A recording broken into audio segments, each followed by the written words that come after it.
जय श्री कृष्णा। आप सभी का मेरे चैनल पर बहुत बहुत स्वागत है। इससे पहले की कथाएं सुनने के लिए आपका बहुत बहुत धन्यवाद। आज से शुरू होंगे ज्येष्ठ महीने की कथाएं। आज की कथा का महात्वी के अनुसार एक बार भगवान संस्कृति आदित्य लोक में गई। आदित्य लोक में भगवान सूर्य नारायण वास करते हैं, जहाँ सूर्य नारायण को प्रणाम करके उन्होंने चक्षुर्लमाती विद्या के द्वारा उनकी स्तुति की।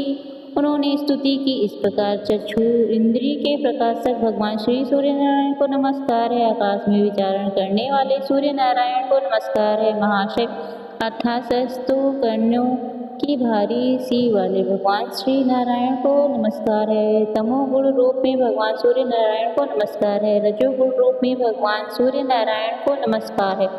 सत्व गण रूप में भगवान सूर्य नारायण को नमस्कार है। भगवान आप मुझे सत्य की सब की ओर ले चलिए, मुझे अंधकार से प्रकाश की ओर ले चलिए और मृत्यु से अमृत की ओर ले चलिए। भगवान सूर्य सूची रूप है और वह प्रतिरूप है भी है। उनके रूप की कहानी कोई तुलना नहीं की जा सकती। जो अखिल रूप को धारण कर रहे हैं तथा रसिम मालाओं से मंडित हैं, उन चार वेद अर्थात सर्वज्ञ अग्नि रूप श्रवण सदस्य प्रकाश वाले ज्योति स्वरूप तपन वाले भगवान भास्कर को हम स्मरण करते हैं। वैसे ही ज्येष्ठ करने वाले शत प्रकार से सुशोभित भगवान सूर्य नारायण समस्त प्राणियों के समक्ष उनकी भलाई के लिए उदित हो रहे हैं। जो हमारे नेत्रों के प्रकाश हैं, उन अदिति नंदन भगवान श्री को नमस्कार है। दिन का भार वहन करने वाले विश्ववाक्य सूर्य देव के प्रति हमारा सब कुछ सादर समर्पित है। इस प्रकार चक्षुमाटी विद्या के द्वारा स्तुति किया जाने पर भगवान सूर्य नारायण अत्यंत प्रसन्न होकर बोले, जो ब्राह्मण इस चक्षुर्मती विद्या का नित्य पाठ करता है, उसे आँख का रोग नहीं होता, उसे काल में कोई अंधा नहीं होता। आठ ब्राह्मण को इसका ग्रहण कर देने पर विद्या की सिद्धि होती है। जो इस प्रकार जानता है वे महान हो जाता है। इस प्रकार सूर्य नारायण देव की स्तुति की जाती है। एक समय व्यास जी के शिष्य महर्षि सुमंतु तथा वरिष्ठ पराशर जैमिनी यज्ञ वल्लभ की गौतम की चंपायक अंगिरा और भारद्वाज आदि महर्षि गण पांडव वंश में संपन्न महाबलशाली राजा शैतनिक की सभा में गए। राजा ने उन ऋषियों का अर्घांडी से विधिवत स्वागत सत्कार किया और उन्हें उत्तम आसनों पर बिठाया। भली भांति उनका पूजन कर विनय पूर्वक इस प्रकार प्रार्थना की, महात्माओं, आप लोगों के आगमन से मेरा जन्म सफल हो गया। आप लोगों के स्मरण मात्र से ही मनुष्य पवित्र हो जाता है।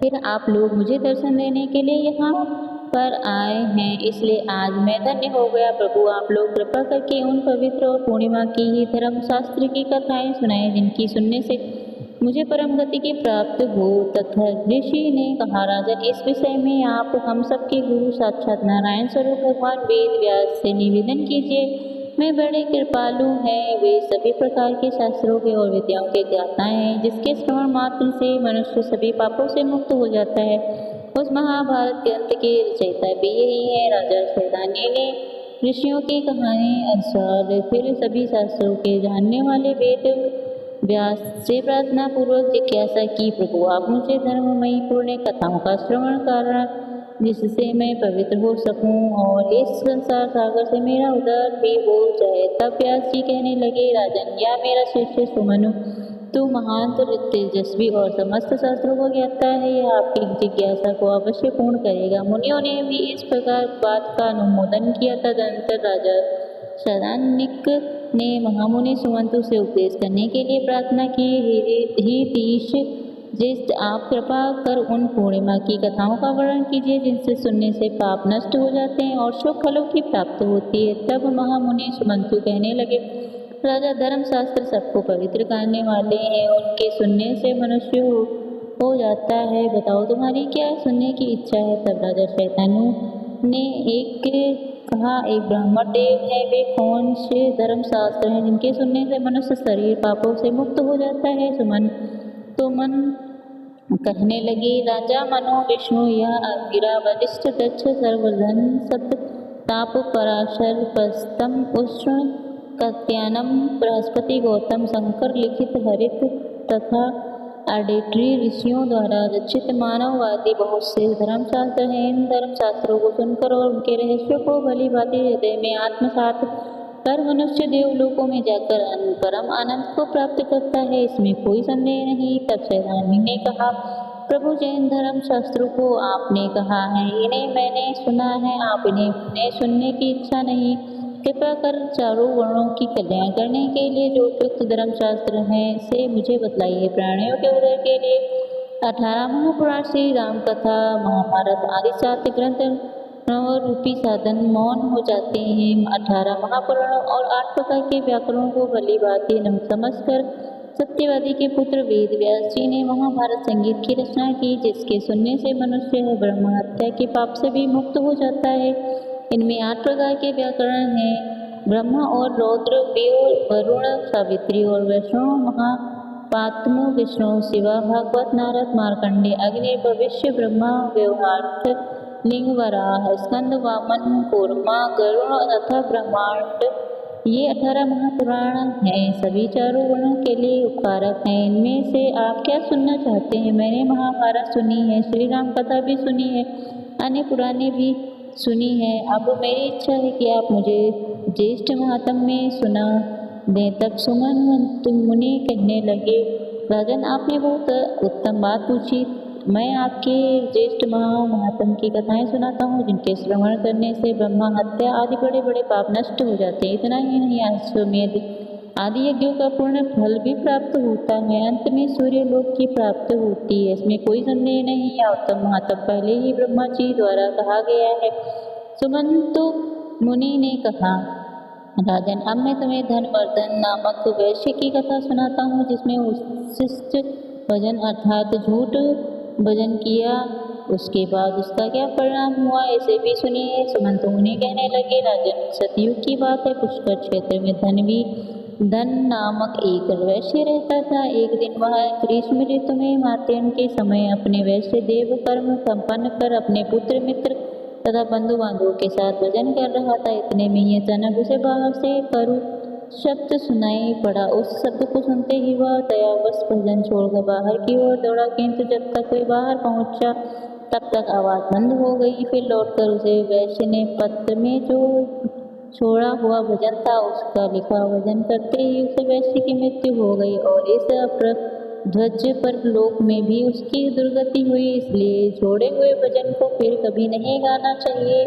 अधिक भजन भी नहीं करना, भोजन भी नहीं करना चाहिए। इससे शरीर में अत्यधिक रस की उत्पत्ति होती है, जिससे प्रतिशाएं अर्थात जुगाम माता किन्हीं रोग उत्पन्न हो जाते हैं। अति भोजन करने निगाम रोग उत्पन्न होते, आयु घटती और लोग में निंदा होती है और अंत में रुद्धि भी नहीं होती। उच्छिष्ट मुख से अर्थात झूठी मुंह से कहानी भी नहीं कही जानी चाहिए। सदा पवित्रता से रहना चाहिए। पवित्र मनुष्य यहाँ सुख से रहता और अंत में भी स्वर्ग लोक को जाता। तब राजा ने पूछा, मुनीश्वर, ब्राह्मण किस कर्म के करने से पवित्र होता है, इसका भी आप वर्णन कीजिए। सुमंत मुनि कहने लगे, राजन, जो ब्राह्मण विधि पूर्वक आचमन करता है वह पवित्र हो जाता है, सत्कर्मों का अधिकारी हो जाता है। आचमन की विधि यह कि हाथ पांव धोकर पवित्र स्थान में आसन के ऊपर पूर्व अथवा उत्तर की ओर मुँह करके बैठे। दाहिने हाथ को जूं के भीतर रख कर दोनों चरण बढ़ाकर शिखा में संधि लगाएं और फिर उसमें रहित निर्मल जल से आचमन करें। खड़े खड़े बात करते, इधर उधर देखते, जल्दी और क्रोधी तो अगर कभी भी आचमन नहीं किया जाता। राजन, ब्राह्मण के दाहिने हाथ में 5 तीर्थ कहे गए हैं, देवेर तीर्थ, पितृ तीर्थ, ब्रह्म तीर्थ, प्रजापति तीर्थ और सौम्य तीर्थ। अब आप इनके बारे में भी जान लीजिए, इनके लक्षणों के बारे में भी जान लीजिए। अंगूठे के मूल में ब्रह्मा तीर्थ, कनिष्ठ के मूल में प्रजापति के तीर्थ, उंगलियों के अग्र भाग में देव तीर्थ, तर्जनी और अंगुष्ठ के बीच में पितृ और हाथ के मध्य भाग में सौम्य तीर्थ कहा जाता है। जो देव कर में प्रशांत माना गया है। कर्म देव तीर्थ से तर्पण पिंडदान, कर्म पितृ तीर्थ से आचमन, ब्रह्मा तीर्थ से विवाह के समय लांजा और सोम व प्रजापति से कमंडल ग्रहण आदि प्राचीन और कर्म समिति से करना चाहिए। ब्रह्म तीर्थ से उस उपस्थल सर्वश्रेष्ठ माना गया है। उंगलियों को मिलाकर एकाग्रचित्त होकर पवित्र जल से बिना शब्द कहे हुए 3 बार आचमन करने से महान फल प्राप्त होता है और देवतागण भी प्रसन्न होते हैं। प्रथम आचमन से ऋग्वेद, द्वितीय से यजुर्वेद, तृतीय से सामवेद की तृप्ति होती है और आचमन करके जलयुक्त दाहिने अंगूठे से मुख का स्पर्श करने से अर्थवेद की प्राप्ति होती है। आज के मार्जिन से अर्थात होठों के मार्जिन से इतिहास और पुराने की तृप्ति होती है। मस्तक में अभिषेक करने से भगवान रुद्र प्रसन्न होते हैं। शिखा के स्पर्श से ऋषिगण, दोनों आंखों के स्पर्श से सूर्य, नासिक के स्पर्श से कानों के स्पर्श से दिशाएं, भुज के स्पर्श से कुबेर और वरुण तथा इंद्र अग्नि देवता होते हैं। नाभि और प्राणों की ग्रंथियों के स्पर्श करने से सभी तृप्त हो जाते हैं। पैर धोने से विष्णु भगवान, भूमि में जल छिड़कने से वासुकी आदि नाग तथा बीच में जो जल बिंदु गिरते हैं उनमें 4 प्रकार के भूत ग्राम की तृप्ति होती है। अगस्त में तर्जनी से नेत्र अगस्त और अनामिका से नासिक अंगस्त अर्थात अंगूठी और मध्यम के मुख अंगस्त और कनिष्का से कान, सभी उंगलियों से भुज का, शून्य से नाभि मंडल तथा सभी उंगलियों से सर का स्पर्श करना चाहिए।